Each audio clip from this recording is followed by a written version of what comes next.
Hello friends, welcome back to my channel. आज हम बात कर रहे हैं सेक्शन 200 की, जो कि बात करता है पीड़ित का उपचार ना करने के लिए दंड के बारे में।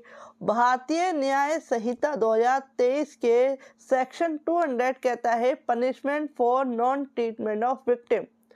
किसी विक्टिम का पीड़ित व्यक्ति का इलाज ना करने पे क्या दंड हो सकता है। साथ ही साथ इसके साथ बहुत सारे सेक्शन जो है वो कनेक्टेड हैं, तो वो भी हम वन बाय वन समझेंगे। तो वीडियो को लास्ट तक देखिए, तभी समझ में आएगा। तो पीड़ित का उपचार, अगर जो कोई प्राइवेट हॉस्पिटल है, प्राइवेट डॉक्टर है, चाहे वह सरकारी डॉक्टर है, चाहे वह केंद्र सरकार द्वारा शासित है, यानी कि केंद्र सरकार उसको होल्ड करती है, या वह राज्य सरकार या स्थानीय लोकल अगर अथॉरिटी है वह उसको कहते हैं उस हॉस्पिटल को देखती है, तो उस केस में अगर या किसी अन्य व्यक्ति द्वारा वो हॉस्पिटल चलाया जा रहा है, वह किसी व्यक्ति का इलाज, पीड़ित व्यक्ति का, विक्टिम का इलाज करने में मना करता है। इसमें मैं आपको ये बताऊंगी विक्टिम कौन है, कौन कौन सा विक्टिम इस सेक्शन के अंतर्गत आएगा और किसको पनिशमेंट मिलेगी। तो अगर वह विक्टिम का इलाज करने से मना करता है, तो उस केस में जो है भारतीय नागरिक सुरक्षा संहिता 2023 की धारा 397 के बंदों का उल्लंघन करता है। साथ ही साथ ये भी बताऊंगी कि 397 क्या है। वह कारावास से जिसकी अवधि 1 वर्ष तक की हो सकेगी, अगर वह इस तरीके का काम करता है, किसी पीड़ित का इलाज करने से मना करता है, कोई भी डॉक्टर, चाहे वह प्राइवेट है चाहे वह सरकारी है, तो उस केस में उसे 1 साल की सजा, जुर्माना या दोनों हो सकता है। अब हम समझते हैं इस वीडियो में कि 397 सेक्शन क्या कहता है। 397 सेक्शन कहता है पीड़ितों का उपचार, ट्रीटमेंट ऑफ विक्टिम्स।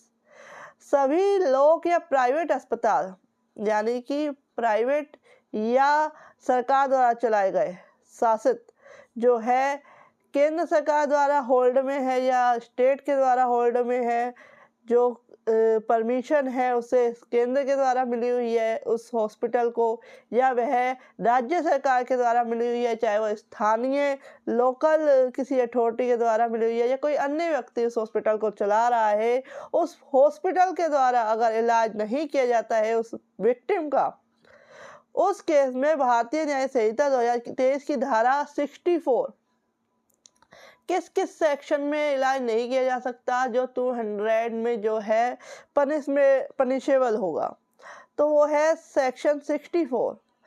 अब आपको मैं ये भी बताऊंगी, जो सेक्शन में बोल रही हूँ उसको डिटेल में बताऊंगी कि उसमें क्या लिखा हुआ है।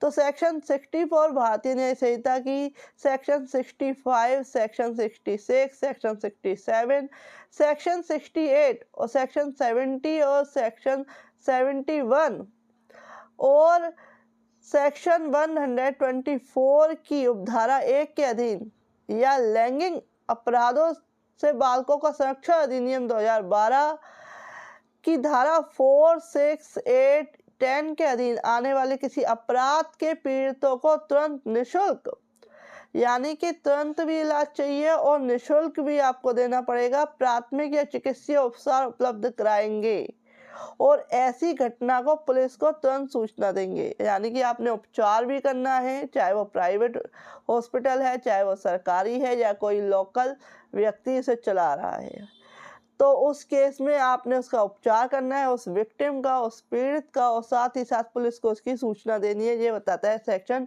397 भारतीय नागरिक सुरक्षा संहिता का।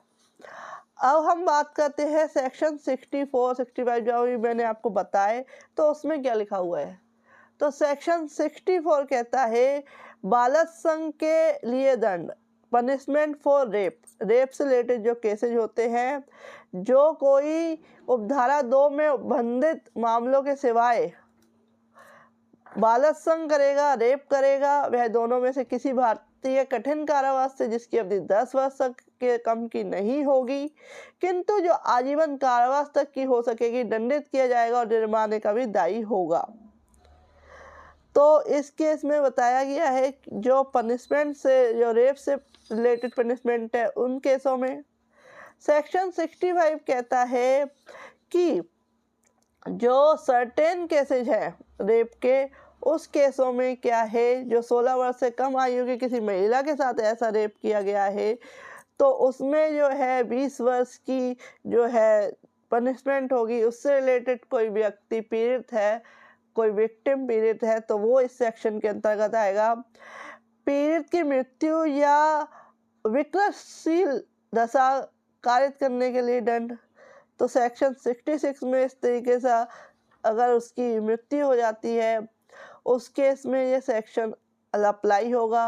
सेक्शन 67 पति द्वारा अपनी पत्नी के साथ जो है सेक्सुअल इंटरकोर्स किया जाता है, उस केस में यानी कि जब वह अलग अलग रह रहे हैं उसके बाद ही पति जो है, जो हस्बैंड है, वो अपनी वाइफ के साथ अगर किसी तरह का सेक्सुअल इंटरकोर्स करता है तो उस केस में भी ये सेक्शन अप्लाई होगा।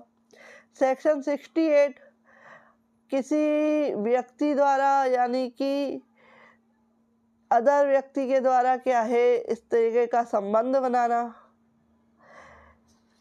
सेक्शन 70 कहता है गैंग रेप, सामूहिक बलात्कार से रिलेटेड जो केसेज है वो भी इसके अंतर्गत आएंगे, वो भी पीड़ित इसके अंतर्गत आएगा।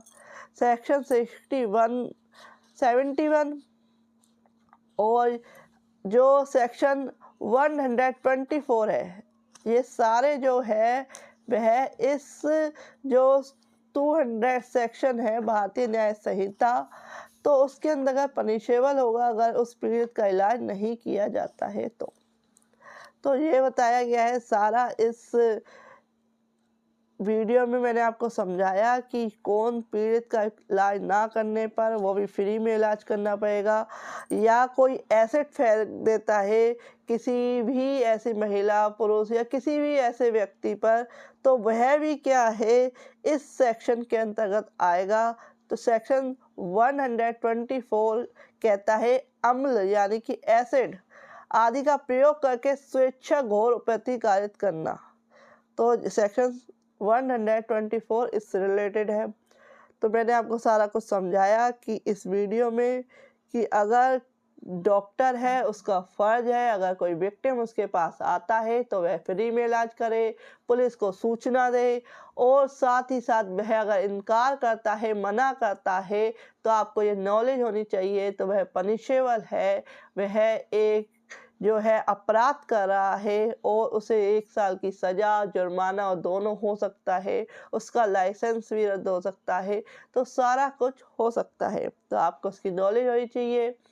इस वीडियो को जहाँ तक है इसे जितना हो सके शेयर कीजिए, जिससे कि आम जनता को भी इसकी नॉलेज हो सके।